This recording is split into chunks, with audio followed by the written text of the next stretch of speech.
नमस्कार। 27 फरवरी 2023 current affairs की प्रमुख खबरों को देखते हैं। देखिए, हमारे चैनल पर यूपी पीसीएस 2023 परीक्षा को लेकर डेली क्विज शाम को 7 बजे आपको मिल रही है, तो उससे ज़रूर जुड़ें, क्योंकि उसमें जो आपको क्वेश्चंस कराए जा रहे हैं वो आपके सीधे एग्ज़ाम में आ सकते हैं। बहुत ही अच्छे क्वेश्चंस हैं।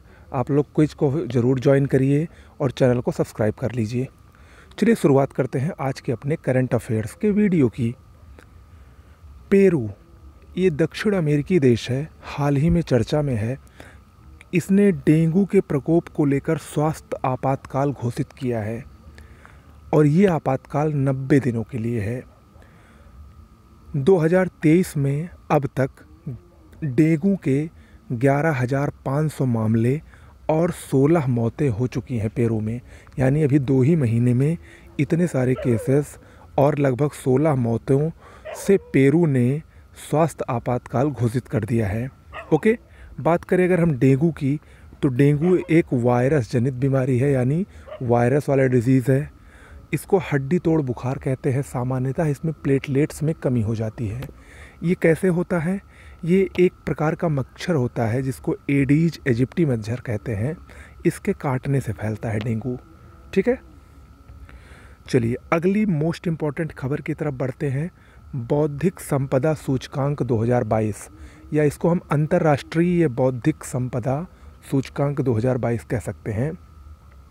हाल ही में ये रिपोर्ट जारी हुई है और इस रिपोर्ट को अमेरिकी उद्योग मंडल यूएस चैम्बर्स ऑफ कॉमर्स ने जारी किया है। प्रत्येक वर्ष यही जारी भी करती है इस सूचकांक को। इसमें इस बार कुल 55 देशों की रैंकिंग की गई है, जिसमें भारत को 42वां स्थान मिला है। भारत ने पिछले साल 2021 में 43वां स्थान प्राप्त किया था इस रैंकिंग में।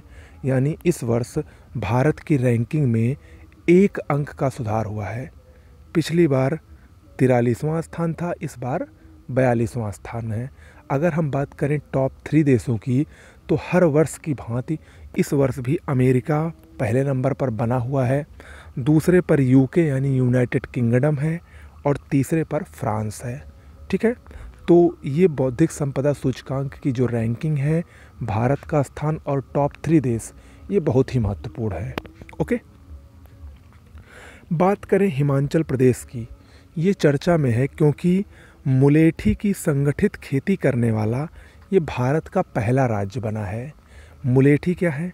मुलेठी को हम नद्यपान भी कहते हैं। आमतौर पर आप लोग देखते होंगे जो मुलेठी है इसको माउथ फ्रेशनर के रूप में प्रयोग किया जाता है। ग्लाइसिरीजिन, इसकी जड़ों में ग्लाइसिरीजिन पाया जाता है, जिसके कारण इसका स्वाद मीठा होता है। और ये जो स्वाद मीठा होता है, ये सुक्रोज से 50 गुना अधिक मीठा होता है। मुलेठी हर्बल दवाओं में उपयोग में लिया जाता है। इसके अलावा माउथ फ्रेशनर के रूप में उपयोग में लिया जाता है। अगर हम इसके उत्पादन की बात करें तो मुख्यतः इसका जो सबसे ज़्यादा उत्पादन है पूरे विश्व में, वो अफ़गानिस्तान में होता है। इसके अलावा कुछ मात्रा में पाकिस्तान में भी, नेपाल और चीन में भी इसका उत्पादन होता है। भारत में इसका उत्पादन कम होता है, इसीलिए भारत को मुलेठी को आयात करना पड़ता है। इसीलिए भारत ने हिमाचल प्रदेश में संगठित खेती प्रारंभ की है, जिससे कि भारत का आयात कम हो सके मुलेठी के क्षेत्र में। ओके, तो याद रखिएगा हिमाचल प्रदेश।